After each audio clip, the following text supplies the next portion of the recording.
¿Qué tal, chicos? Continuamos con las clases virtuales.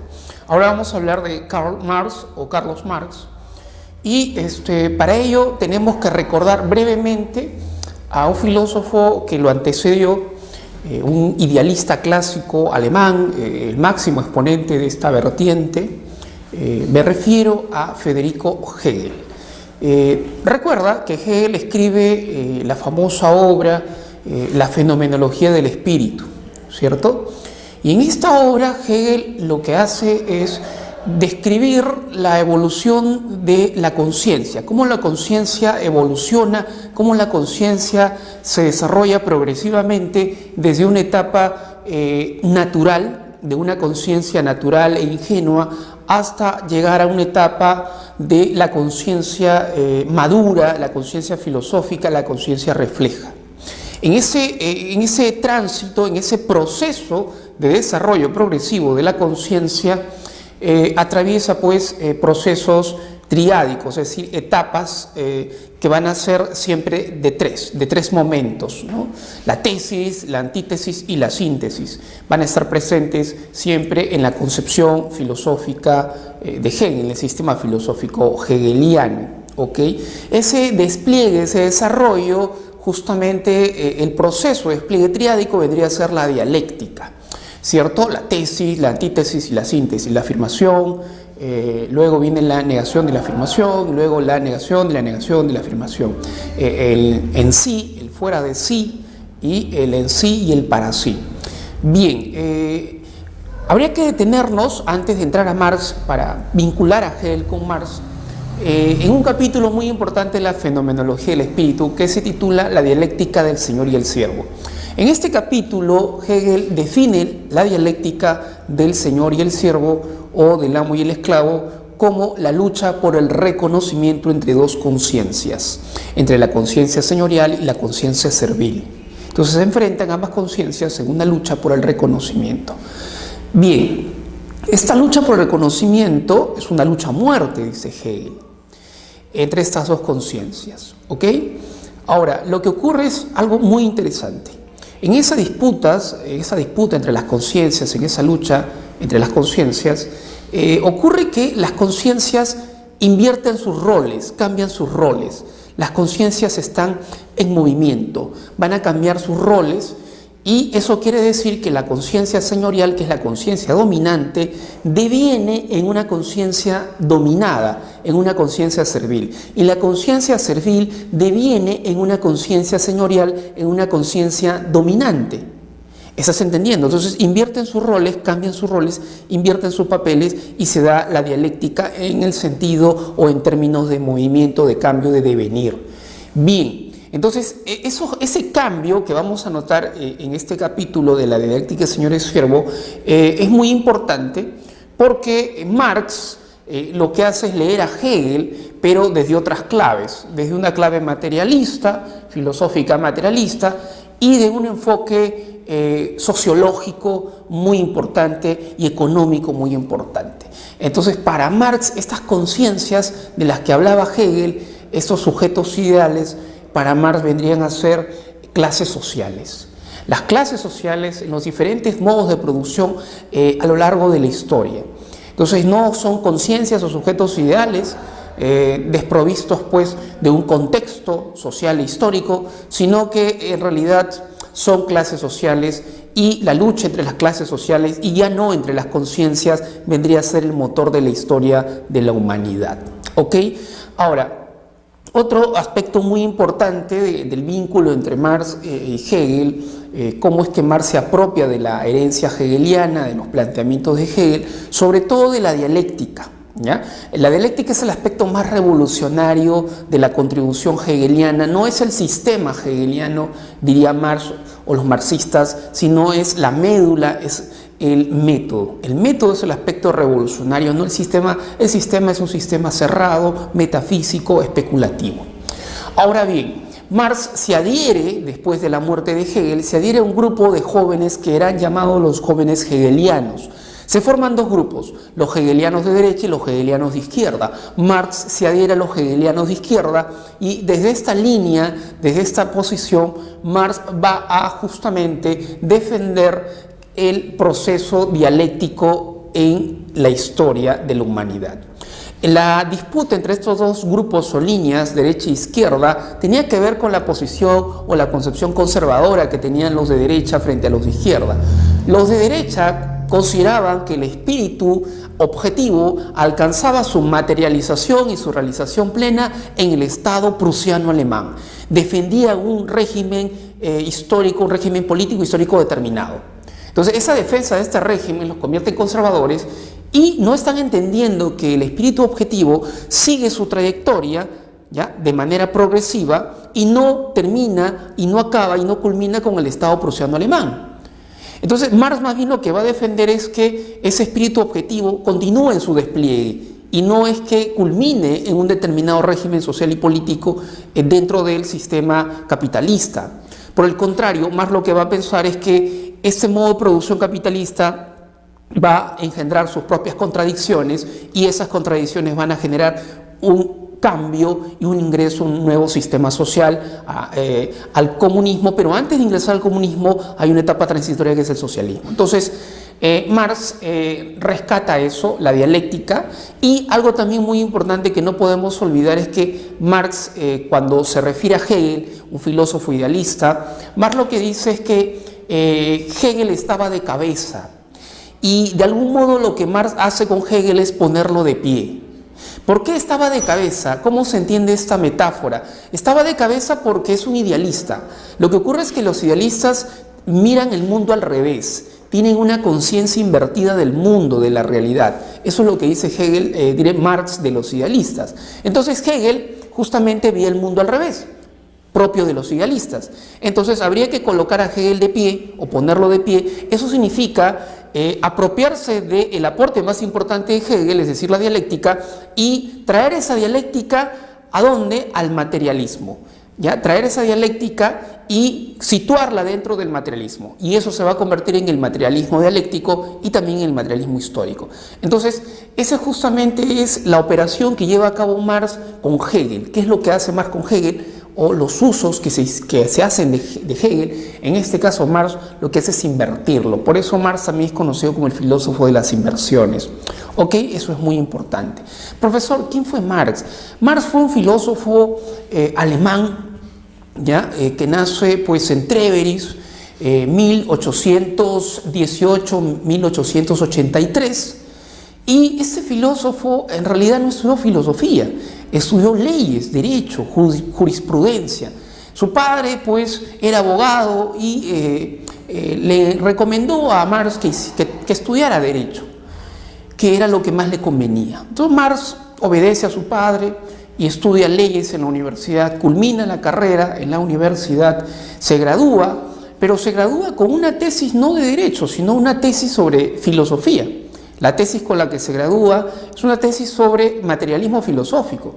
La tesis se titula La diferencia entre el materialismo de Demócrito y Epicuro, filósofos que nosotros conocemos, filósofos presocráticos y filósofos del periodo helenístico romano, hedonistas, materialistas, atomistas. Ahora bien, luego de sustentar y graduarse en la universidad, lo que hace Marx es ganarse la vida.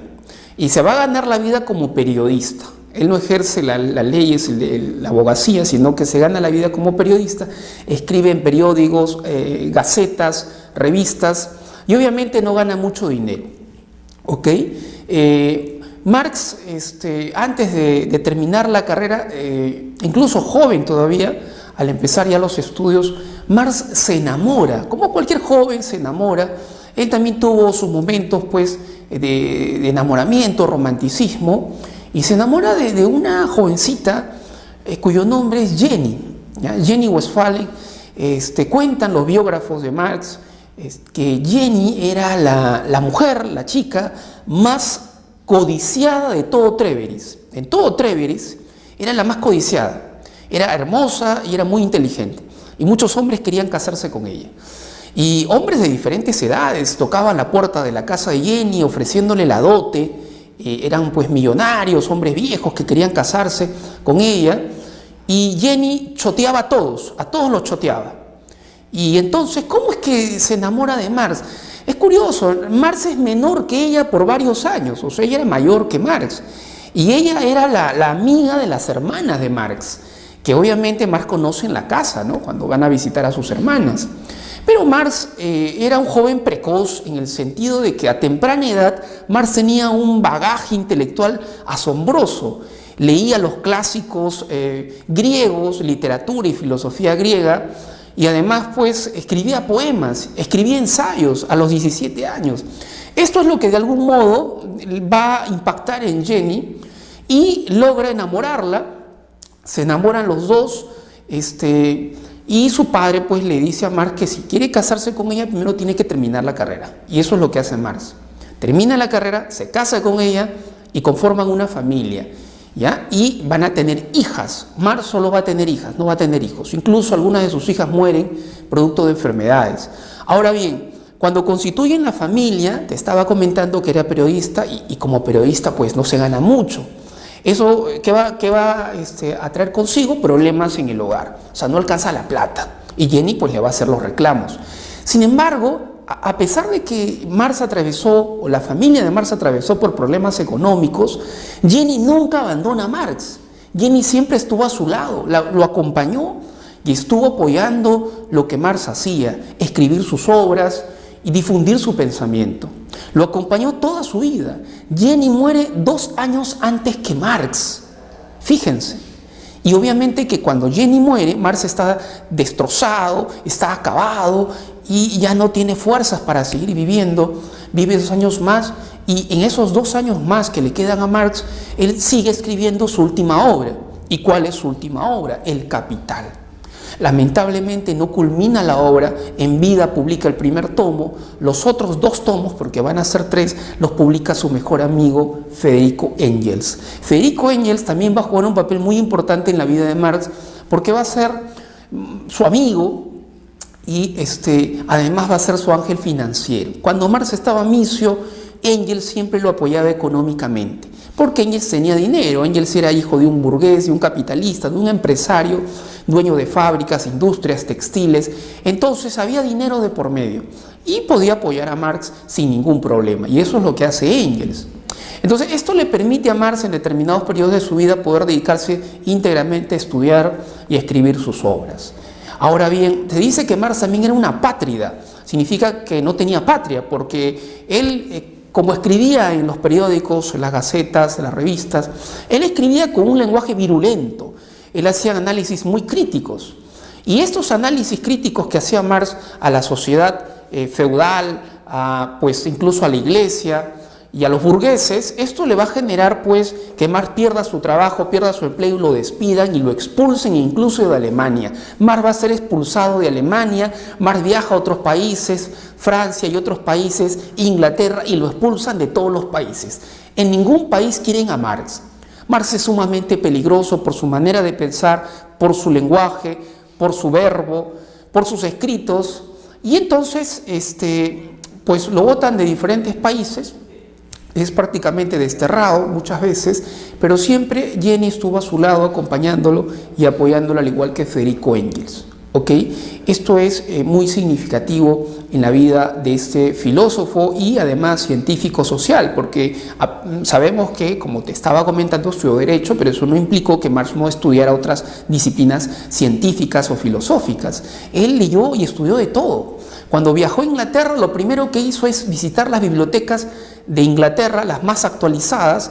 ¿Y por qué Inglaterra y por qué sus bibliotecas? Porque en Inglaterra se había desarrollado la teoría económica. La teoría económica se había desarrollado con la escuela clásica, y pues Marx, sabiendo esto, se dirige a Inglaterra y estudia a los clásicos de la economía liberal, Adam Smith, David Ricardo. Se devora sus obras y otros libros sobre teoría económica actualizado. O sea, Marx estaba empapado. Lo mismo hace con la historia, lo mismo hace con las ciencias sociales. Su pensamiento es bastante complejo. Es por eso que algunos estudiosos de Marx señalan de que en Marx podríamos encontrar 2 etapas. Por ejemplo, Althusser, un filósofo francés, estructuralista, señala que el pensamiento de Marx podríamos dividirlo en dos etapas, el primer Marx y el segundo Marx, el Marx joven y el Marx viejo. Es una forma de esquematizar su pensamiento. Sin embargo, hay muchas lecturas, muchas interpretaciones que se han hecho y se siguen haciendo del pensamiento de Marx y de la obra de Marx en general. La clase, yo me voy a basar en un esquema simplificado y bastante simple para que puedas entender la complejidad del pensamiento de Marx. Me voy a basar en el esquema de Lenin. Lenin tiene un esquema que él elaboró, escribió un esquema, y ese esquema del pensamiento de Marx se basa en 3 fuentes y 3 partes. Entonces, las 3 fuentes del pensamiento de Marx y las 3 partes del pensamiento de Marx, porque las partes tienen que ver con el desarrollo que hizo Marx a partir de estas fuentes. Es un esquema bastante simple, por eso lo voy a proponer para que se entienda, porque hay muchos otros esquemas, ¿ok? Podemos recurrir a cualquier otro, pero me parece que este es más simple y manejable para ustedes y para que podamos entrar al pensamiento de Marx. ¿Ok? Algo más que quisiera agregar de manera sintética en esta entrada al pensamiento de Marx es que una de las grandes contribuciones, si nos preguntáramos qué podemos hoy en día rescatar del pensamiento de Marx o qué podría tener vigente, hay muchas ideas vigentes del pensamiento de Marx. Incluso te comento que el año pasado nada más se publicó un economista francés llamado Piketty, publicó una obra titulada El Capital en el siglo XXI, en alusión al Capital de Marx. Y ahí pues se puede evidenciar la vigencia aún del pensamiento de Marx y la crítica al sistema capitalista y a la lógica del capital. Bien, pero también podemos señalar otro aspecto importante y vigente del pensamiento de Marx. Marx lo que va a sostener es que, y esto es importante, Marx está pensando que el sujeto de la historia es el proletariado. ¿Qué significa esto? Que Marx está pensando de que los pobres, los ignorantes, los obreros en las fábricas, en las urbes, ellos van a cambiar el curso de la historia, van a transformar la sociedad, ellos van a ser los sujetos de un proceso revolucionario. ¿Quién iba a imaginar esto? En la época de Marx nadie pensaría que los pobres pueden cambiar la historia. Lo que más bien se pensaba,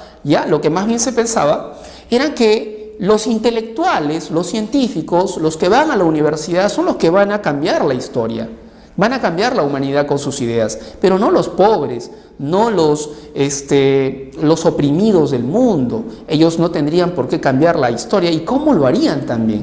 Marx tiene otra visión del cambio social y cree que estos sujetos podrían realizar este cambio social. ¿Ok? Ahora bien, la historia de la humanidad de algún modo se ha corroborado esto en el caso de Rusia con la Revolución Rusa, en el caso de China también, etc. Pero eso no lo vamos a analizar. Bien, entonces vamos a entrar ya a los conceptos de Marx basándonos en el esquema que les señalé hace un momento de las 3 fuentes y las 3 partes del marxismo.